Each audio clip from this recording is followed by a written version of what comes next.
Assalamualaikum warahmatullahi wabarakatuh. Apa kabar teman-teman semua? Semoga hari ini kita dalam keadaan sehat walafiat dan dapat melakukan aktivitas kita sehari-hari seperti biasanya. Baiklah, nama saya Fathia Rahmawani, NIM 18101073, Prodi Administrasi Pabrik, semester 8. Dan karena satu dan lain hal, saya baru dapat melaksanakan ujian akhir semester dengan mata kuliah Public Speaking. Baiklah, dalam presentasi ini saya akan menyajikan yang disebut dengan motivasi kerja.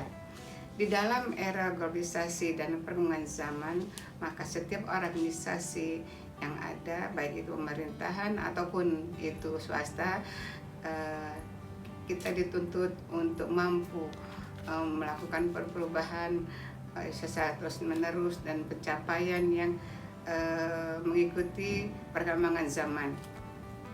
Dan pencapaian itu harus dilakukan oleh setiap organisasi kepada seluruh karyawan atau pegawainya dengan tujuan untuk mencapai hasil yang maksimal, sehingga dibutuhkan kinerja yang baik, dibutuhkan kinerja yang efektif, dibutuhkan kinerja yang produktif, dan dibutuhkan kinerja yang profesional.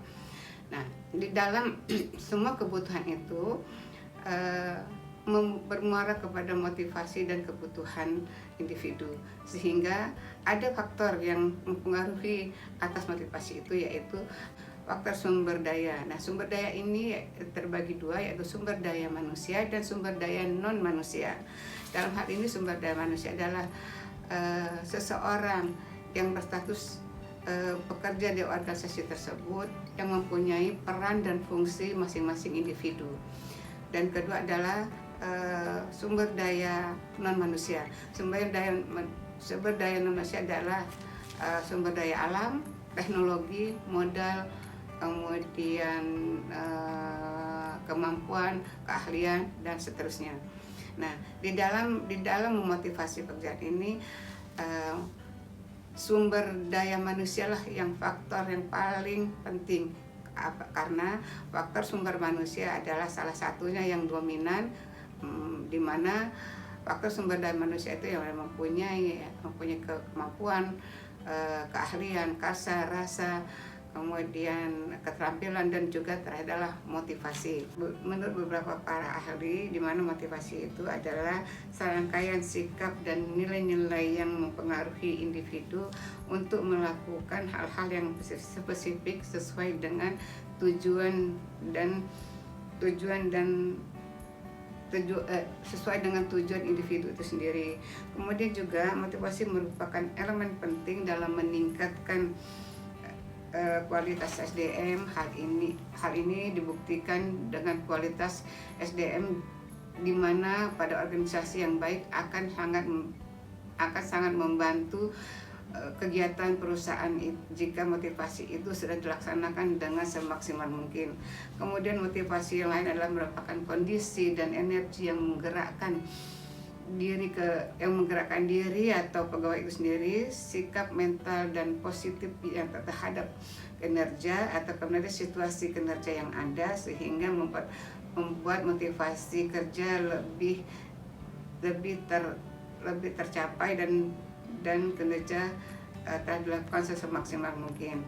Ketiga adalah motivasi lainnya adalah dorongan atau gerakan yang maksimal yang dilakukan oleh individu itu dengan keberhasilan dan tujuan organisasi, sehingga kepentingan pribadi pegawai pun akan terpenuhi. Nah, jadi kesimpulannya adalah bahwa dari motivasi itu menghasilkan kinerja yang maksimal, sehingga motivasi itu mereka mendapatkan reward atau nilai yang sesuai dengan kebutuhan individu itu sendiri. Nah, di kesimpulan kami bahwa dari hasil motivasi itu, di mana pegawai yang sudah melakukan kinerja semaksimal mungkin tentunya akan mempunyai hasil yang baik atau pencapaian baik, sehingga kata-kata motivasi di sini adalah bahwa seorang pimpinan tidak hanya memperhatikan kinerjanya, namun juga dari hasil kinerja itu sebagai pimpinan juga memperhatikan kebutuhan-kebutuhan individu tersebut. Nah, dalam hal ini kebutuhan-kebutuhan itu kita kategorikan ada kebutuhan mendasar atau fisiologis, ada kebutuhan akan rasa aman, kebutuhan akan sosial, dan kebutuhan penghargaan, serta kebutuhan perwujudan. Nah, dari 5 kebutuhan itu diharapkan motivasi kerja itu akan timbul secara terus-menerus sesuai dengan kebutuhan organisasi tersebut. Demikianlah presentasi kami ini, dan kami mohon maaf apabila ada ucapan atau kata-kata yang tidak berkenan, dan terima kasih kepada dosen mata kuliah speaking yaitu Bapak Arifin yang telah berkenan memberikan kami kesempatan untuk melakukan presentasi dalam ujian akhir semester ini. Wassalamualaikum warahmatullahi wabarakatuh.